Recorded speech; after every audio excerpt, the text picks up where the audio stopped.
আসসালামু আলাইকুম এভরিবডি, কেমন আছেন সবাই? এই তো যেগুলো দেখতে পাচ্ছি সেগুলো হচ্ছে লবণ।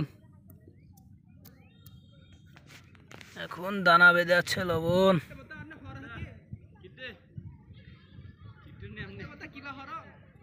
এগুলো হচ্ছে লবণ।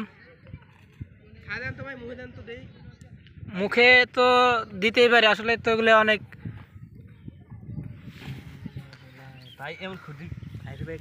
একটু মুখে দিয়ে দেখবো। উরে তিতে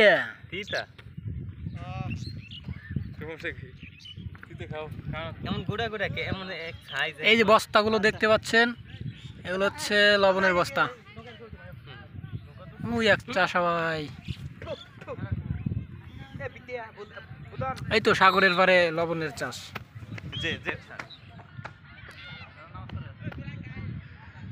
সাগরের পারে লবণের চাষ।